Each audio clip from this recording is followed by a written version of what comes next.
In today's video, I'm going to teach you how to automate manual tasks in Salesforce. Automating tasks in Salesforce is a great way to increase efficiency and streamline your processes. And I'm here to guide you through every step of setting up a basic automation flow. First, you'll want to start by navigating to your Salesforce homepage. Once you've logged into Salesforce, you'll find yourself on the home page. This is your main dashboard where everything begins. Now, your task is to open the Quick Settings menu. You should see this option at the top right corner of your screen. Click on it to access various options for customizing your Salesforce experience. Next, you need to delve a bit deeper into the customization interface by selecting Open Advanced Setup.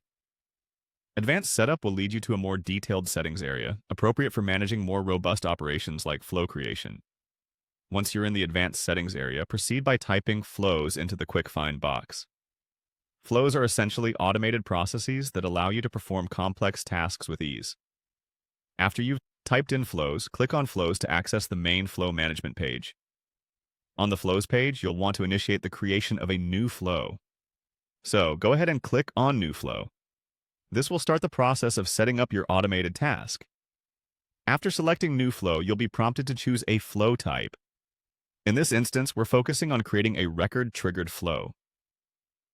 Record-triggered flows are particularly useful because they automate actions when a record is created or updated. With the flow type selected, it's time to choose the object. For the purposes of this example, let's choose lead as the object. However, note that you can choose any other object that suits your specific needs. Now, direct your attention to Configure Trigger. This step is crucial as it determines when your automation will run. Configuring the trigger correctly ensures your flow activates under the right conditions based on your business requirements. After setting up the trigger, focus on optimizing the flow. This means ensuring your flow operates efficiently without causing any unnecessary processing or delays. It's essential to review and adjust settings within this section carefully to maximize efficiency. Then, click on Actions and Related Records. This allows you to define what actions should be executed by the flow and which related records should be altered or referenced. Once you've configured actions, remember to click Save to preserve your progress. You will now need to input the flow label, which is essentially a name for your flow that you and others can easily recognize. Additionally, input the flow API name. This is a unique identifier used for integration processes, so ensure it's concise and descriptive.